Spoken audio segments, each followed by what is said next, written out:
Kamakailan lang ay nag-viral ang libero ng LaSalle Green Archers nang tawagan ito ng double contact sa laban nila kontra UST Golden Tigresses.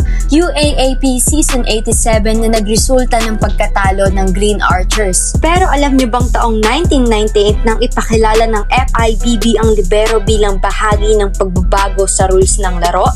Ilan sa mga pangunahing dahilan ng pagkakaroon ng libero ay ang pagpapahaba ng mga rally ng laro. Dahil nung panahon na wala pang libero ay nakasentro lamang ang mga kupunan sa spiking at attacking, kaya nagresulta sa may iksing rally at nawawala ang excitement sa laro.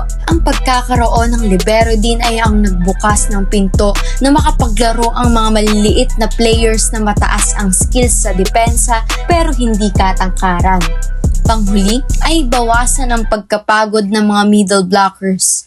Alam naman natin na ang mga middle blockers ay kailangang dumipensa sa front row at i-block ang mga malalakas na players ng kalaban at may pagkakataon din na umaatake din sila. Pagdating sa back row, kailangan uli nilang dumipensa kaya nagre-resulta ito ng sobra nilang pagkapagod. Dahil sa pagkakaroon ng libero ay nabawasan ang sobrang pagkapagod ng mga middle blockers. Kung meron pa kayong gustong malaman tungkol sa volleyball, mag-comment lang sa aming social media accounts like Facebook page, TikTok at YouTube.